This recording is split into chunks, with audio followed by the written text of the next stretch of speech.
Sefa getirdi bayram, güneş doğdu bu akşam. Hacetlerin revası, müminlerin ağası, üç şah gelip cihana.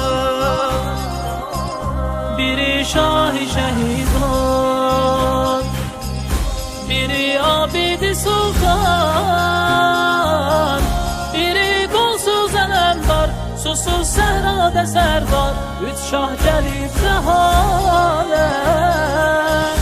Mevlud olsun mübarek, mevlud olsun mübarek, üç şah gelip cihana.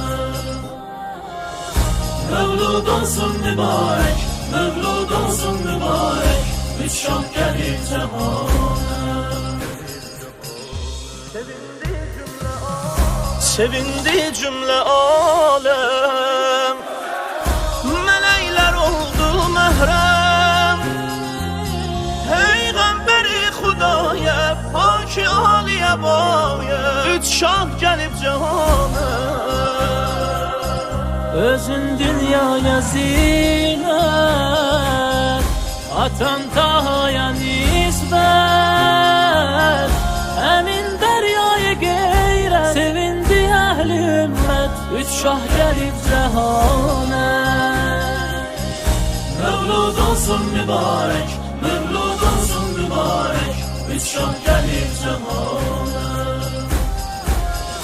Mevlud olsun mübarek, mevlud olsun mübarek, üç şah gelip cihana. Mezlumların panahi, ümidi dadigahı. Müşküllerin devası, müminlerin hilası. Üç şah gelir cihana. Gülür gözler, yürekler, enip ferşe melekler. Budur pak arzu istek, mübarektir mübarek. Üç şah gelir cihana.